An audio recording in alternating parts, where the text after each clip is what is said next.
Hello fellow humans, today I'm going to show you my personal grinding method for the game Cats and Soup. I want to start by saying that you can see I have a couple paid features and they are absolutely not needed for you to use this method, so don't worry about it. You're going to see on this side of the screen I'm going to have the game, while on the other side I'm going to have this little note I made just to follow throughout the video and make the steps more clear. So first of all, you can see I wrote here, you need to find your most profitable facility. How do I do that? First, you go over here and you upgrade to the max. I'm not gonna do that because I already know my most profitable facility. Once you upgraded this to the max, you're gonna go to this tab here of the recipes and you're gonna look at the price on the top. Usually the highest price is one of soup, unless you bought special facility like the ice cave or the one for stir fry. I don't remember what it was. Usually the highest price is the one of soup. Next, you're gonna see your most recent ingredient.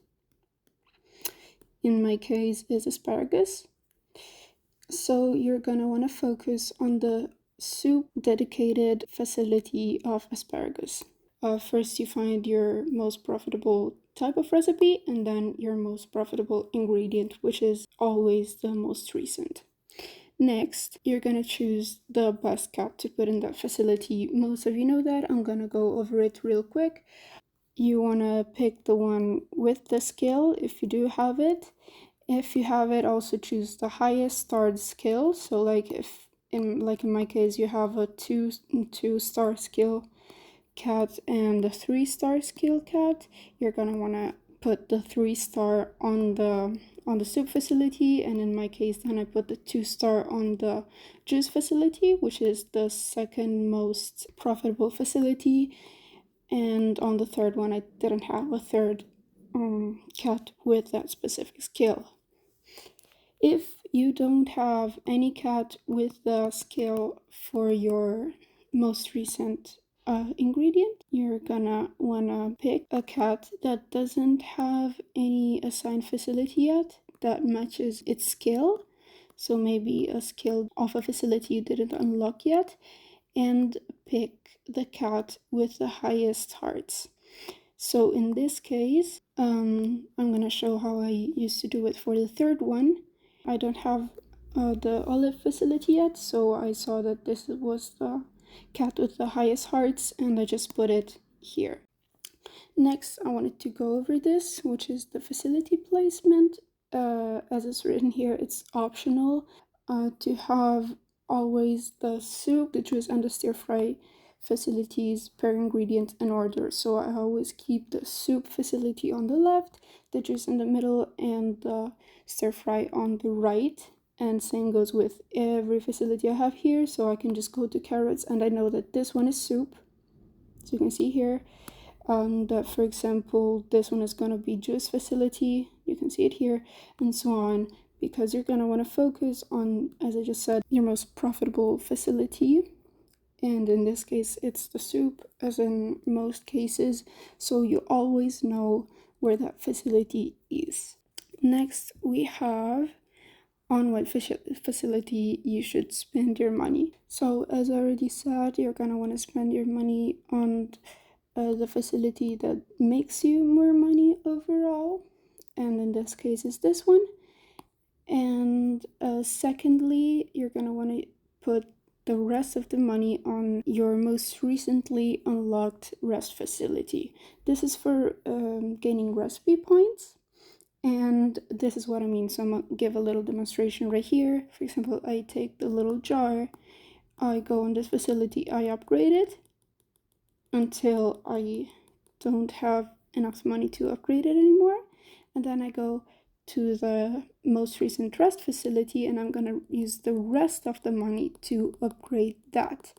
So as soon as you get a bunch of money that you can use, for example, from the tickets we have here, so if you get like an hour ticket, you're first gonna use it all on this and then the rest on this. I always put all the money I have on this one until I cannot put them anymore, and then put them on the other facilities.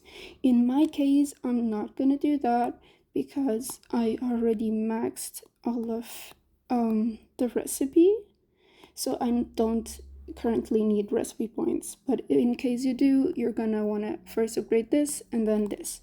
Next, when you first log in, you're gonna wanna first complete all your tasks here and fish all the fishes you can fish.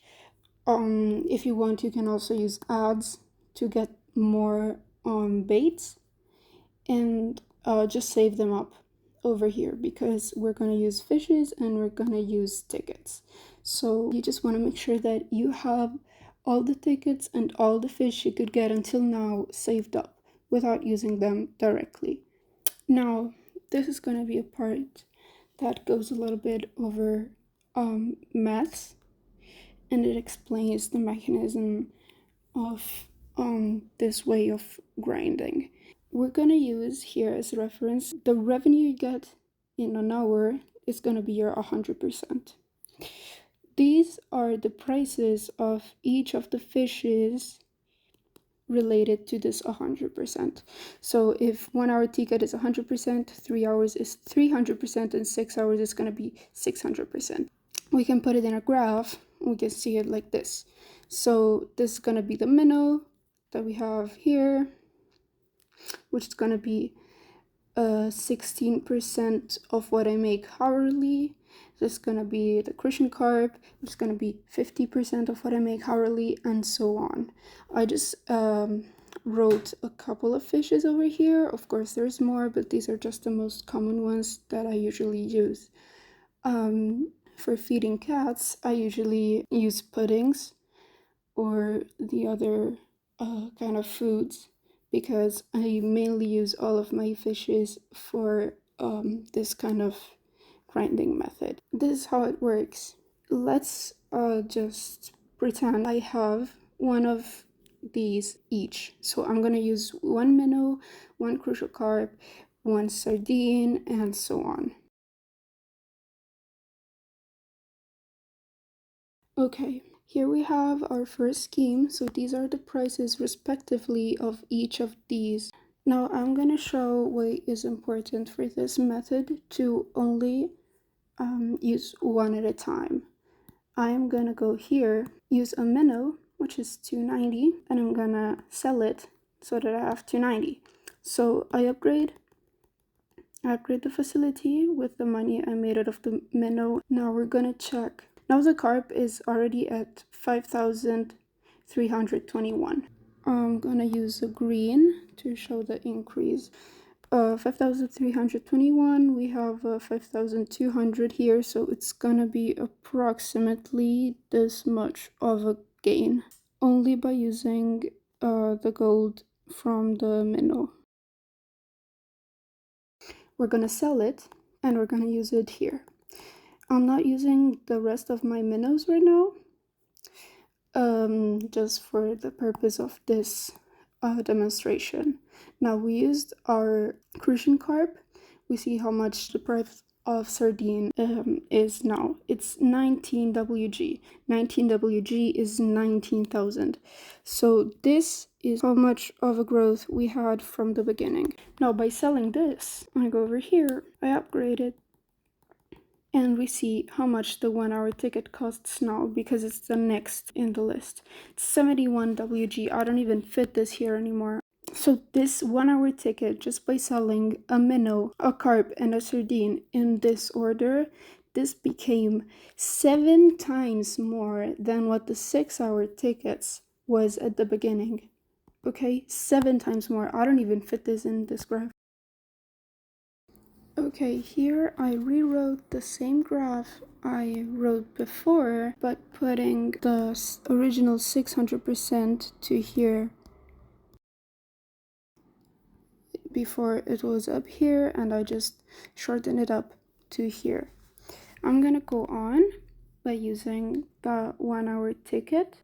That is 71 WG now, so we can just also write the increase. Okay, this is the increase we had. Now by using this ticket, I'm gonna use it without redeeming the gold down here. Upgrade everything. Now we have to use what's next from this is the carp. So I'm gonna go back to the fish pond and I'm gonna sell the carp. Upgrade everything here. The next fish is supposed to be this hillbud that is now 1564 WG.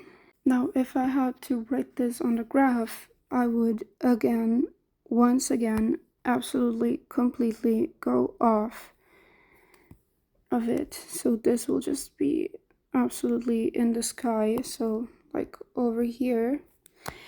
And this is why it's important to always sell one, then upgrade. Because instead of having the sum of all of these, you get to have this and this and this and this, which is probably way more than all of the original pieces combined if you just sold them all at once. Look here. 109 WG. Sell. 146. Upgrade. Where we get 177. Go back here. Sell. Go back. Upgrade. 259 and so on. So this is basically it. You're gonna grow the value of all of your fishes and the tickets in an exponential way instead of getting all of the gold all at once.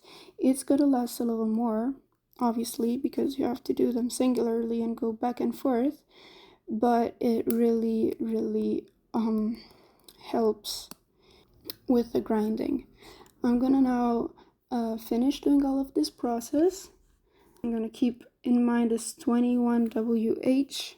I'm gonna speed up the rest of the process and I'm gonna show you at how much we can arrive in only a couple minutes.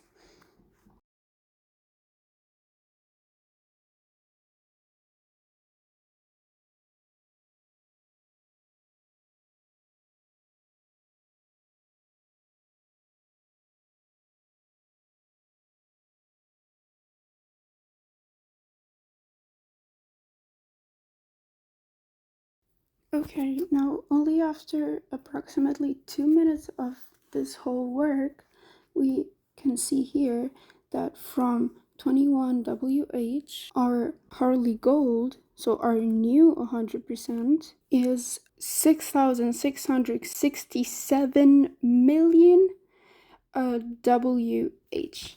And this is just in 2 minutes of grinding. So you can see how really exponential this growth is. I hope this little method is gonna help you get to your new facility faster, and I am glad you watched the video. See you next time. I don't know, because I'll probably never make a video like this again, but thank you for watching and goodbye.